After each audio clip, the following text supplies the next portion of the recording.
Republican Senator Mike Lee of Utah, obviously facing strong criticism for a social media post about the Minnesota shooting suspect. Yesterday, Lee posted a picture of the suspect at the door of one of the lawmakers with the caption, "This is what happens when Marxists don't get their way."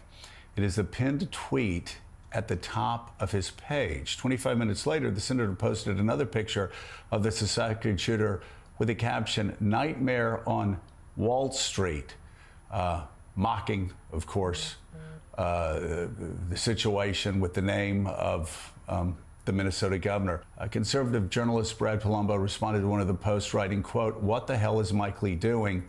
Has he completely lost it?" Meanwhile, contributing editor for The Atlantic, Norm Ornstein wrote, "Even for Mike Lee, this is beyond disgusting, disinformation beneath contempt."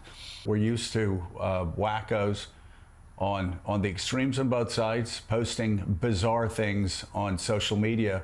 What happens when it's mainstreamed by a senator? What's the United States Senate's answer to that? I only ask that because I can tell you, back in my days, I guess in the Stone Age it is now, I mean, a senator on either side would have been roundly condemned by members of his or her own party if they had done this.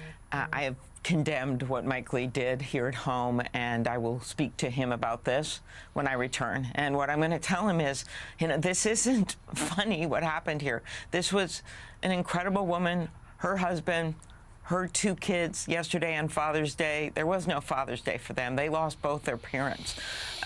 I'll tell him about the law enforcement that did incredible work here. We had a 43-hour manhunt, the biggest manhunt in Minnesota's history, hundreds and hundreds of officers, 20 SWAT teams, going door to door to door, citizens on edge, hiding in their homes. And they finally were able to arrest this man who was armed, but there was not a shooting, and bring him into custody, and did their jobs. And by the way, if the police had not on their own decided to go over to Representative Hortman's home without a call because of what they noticed, of course, had happened, the tragedy at Senator Hoffman's house, they thought, well, maybe we should check this out. Well, they weren't able to prevent the deaths. They were able to identify the suspect because he ran out and his car was left there.